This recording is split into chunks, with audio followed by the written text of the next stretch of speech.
Flight attendants have a very coveted job. In the 60s, when flying was reserved for the wealthy and the elite, being a flight attendant was almost on par with being a celebrity. But it's not as easy as it looks, even though you can start with just your high school GED. Disclaimer, these things don't apply to all flight attendants and vary from airline to airline. But these are just 10 of the strangest requirements to work as a flight attendant.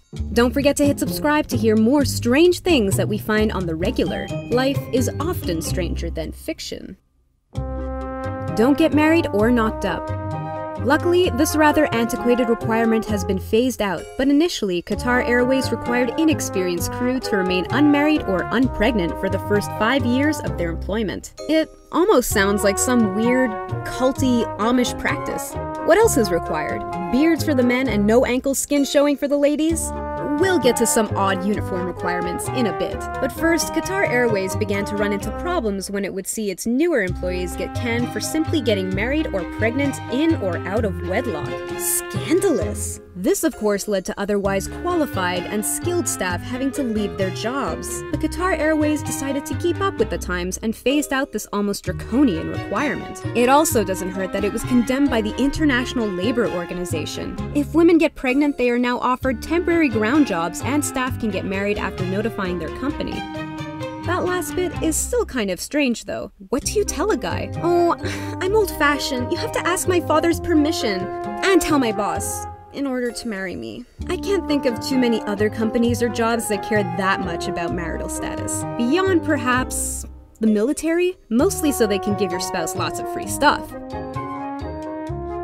Pimples, beards, and nails, oh my!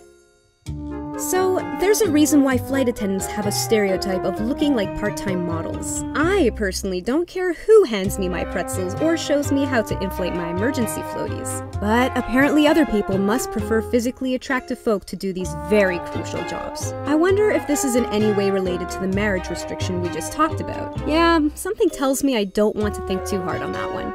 Anyway, Jet Airways is said to require a clear complexion free of scars, pimples, and blemishes. United Airlines is pretty strict on men's facial hair. To be fair, many workplaces are, but airlines want to keep your mustaches in line down to 1/4 of an inch. Mustaches are not allowed to extend more than 1/4 inch below the sides of the mouth. The bigger question is, whose job is it to measure mustaches at United Airlines?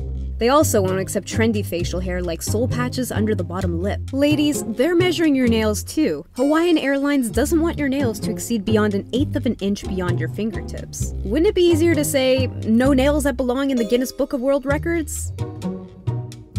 Body proportions. With all these physical constraints, you would think you were perhaps applying to be an international model, rather than an international traveler. But airlines have restrictions for your height and even your arm lengths. Some airlines have decided not to discriminate based on height, but most airlines require you to be between 5'2" and 6'2". Your arms must also have an ideal reach height. Etihad needs you to be able to reach 210 centimeters without shoes. Meanwhile, British Airways asks for at least 6 feet and 7 inches of height reach. This seems a bit contradictory, however. If you're 5'2", you might need some disproportionately long arms to pull that off. But how else are you going to get luggage out of those pesky overhead luggage bins? Some airlines also require proportionate weight requirements. Air India requires you to have a BMI between 18 and 22 if you're female, and between 18 and 25 if you're male. The average woman in the US has a BMI of around 26. I wonder what flight attendants have to do with the inevitable swelling that comes with being in a pressurized cabin. I don't know about anyone else, but I look about as bloated as a sea lion after a long flight. Flight attendants must refrain from dairy like it's the plague. At least their schedule is flexible with plenty of days off. They probably need it to stay fit. Jungle training. This isn't likely to affect most airline flight attendants, but if you're in Brazil, it might. The Brazilian airline TAM requires its cabin crew to undergo Amazon jungle survival training. It's practical, in the event of a crash or emergency landing, but when you think of being a flight attendant, you probably don't think of prepping like you're going to be on the show Survivor. There is a rainforest located just beyond TAM's training center for people to undergo the course. You will know how to use debris in order to make a makeshift lavatory. You will also be trained on gathering supplies so that you can build shelter. Where's Bear Grylls in all of this? I could just see him teaching the entire course. TAM also has a maze inside a large green brick building. Within the maze, you have to find the passenger. They use a dummy for the passenger. Meanwhile, the challenging part is that the building is brimming with smoke and is usually dark. Your task is to find the dummy and take it to safety, working with a team of other crewmates. But it's not easy. For added realism, the dummy is not light because in real-life emergencies, you would probably need to be able to carry a dead-weight human adult. If you fly with this airline, you can rest assured that you're in good hands with the well-trained staff that can save your life should there ever be a reason to. Crazy or unusual uniforms.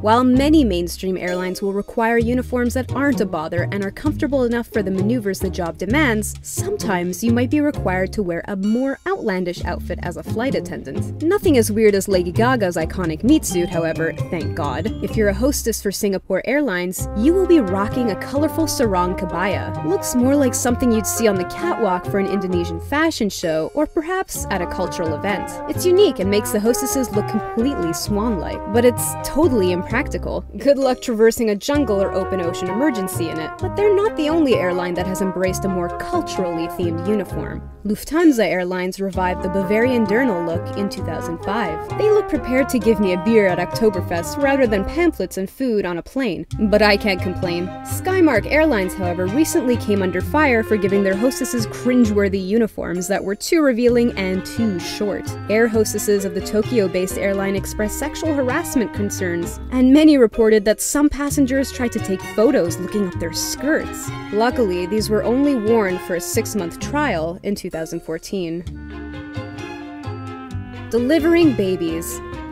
That's right, not only can flight attendants rough it in the wilderness, they can deliver your baby too. Granted, a delivery on board is exceedingly rare, but it is part of flight attendant training within the first couple weeks to receive midwife and medical lessons. Who said flight attendants are just glorified waitresses? Deliveries on flight do still happen, however, and just recently this happened aboard a Turkish Airlines flight. Without the comfort of a hospital bed, hurtling through the sky in a giant piece of metal, Nafi Diaby went into labor while flying between Conakry to Istanbul. Butheda Inanir, one of the flight attendants, was quoted as saying by The Sun, "The mother gave birth while standing, and we received help from several other passengers." I wonder what this means for that child. What will they put down as their birthplace whenever they have to fill out government forms? What will their birth certificate say? Maybe it'll say, "Born in the sky, unlike all the peasants." What's even more amazing? These flight attendants that help deliver the baby don't look the least bit phased, and not a stroke of makeup is out of place. I would think if I had to deliver a child in the middle of the air, my skin might change at least 5 shades paler. Personality questionnaire.